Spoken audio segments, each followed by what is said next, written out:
Hi, I'm Sienna, and today I'm going to be talking about attachment styles. Attachment styles are something that we develop when we're very young and we carry on to when we're adults, and they pretty much shape our entire life, and it kind of shows how our connections whenever we were newborns and just very young with our primary caregivers impact our relationships with significant others and friendships. So just a quick story was that whenever I was growing up, I noticed that I'd cared a lot and deeply about my friendships with others, and I would often overthink situations. If someone's kind of attitude or mood changed a lot, not a lot, but just like a slight change, I would overthink and think that it had to do something with me, even when that could just totally not be the reason. And I just always really valued that deepness and connection with other people. So I would be really, I guess, anxious whenever there was a slight change. But attachment styles kind of help learn the difference that it's not like a personality trait. It's something that you develop, and it's like patterns, but obviously you can break patterns and build a more stable attachment style. So I'm going to move on to infant attachment now.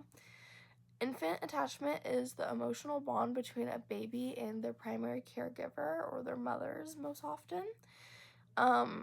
Babies depend not only on their mothers for food and nutrients, it's also like comfort and moments where they're scared. And I feel like a lot of people think oh, it's just a baby, they don't really know any different, but that's actually kind of the opposite from true. Babies definitely know who to look to in moments of discomfort or fear, and it's most often their mothers who they'll be looking up to. So how you kind of treat your babies whenever they're in those moments of fear and uncertainty will really shape how they view their attachment styles with other people. So this brings me to Ainsworth's strange situation. Researchers observed the following situation. The primary caregiver, so it was the baby and the primary caregiver in a room. The primary caregiver would leave the room and just a stranger would enter the room. And then the primary caregiver would come back. From that, they observed the reactions and assigned the babies into 3 different attachment styles. The first one was secure, which was whenever the babies were just a little bit upset whenever the caregiver left, but they eventually got over it.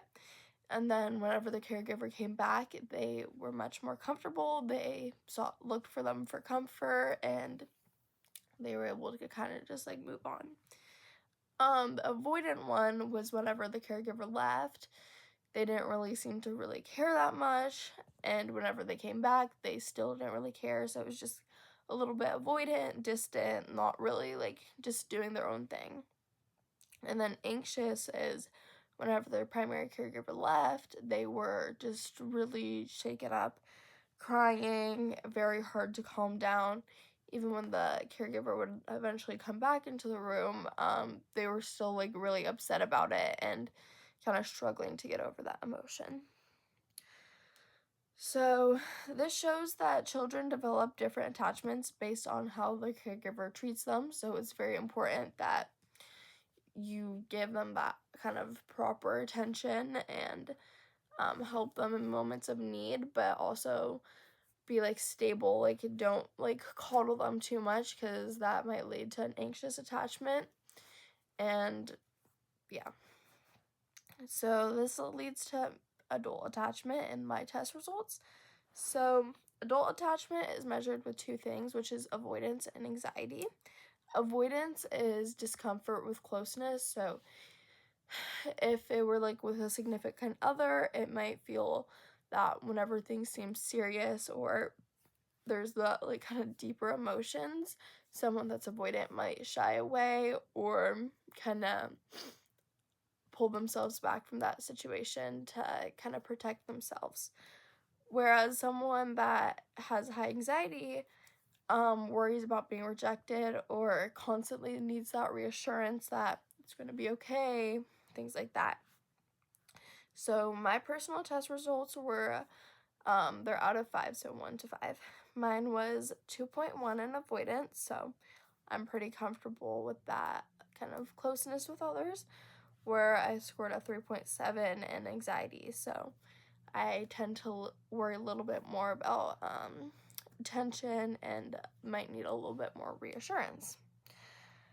However, this does help me kind of understand those patterns, and again, patterns are something that you can break. I think taking this test did help me understand that. I didn't even really know what that was before this, and it helps me work towards the eventual secure attachment, which is a little bit of both, nothing too far, nothing too close.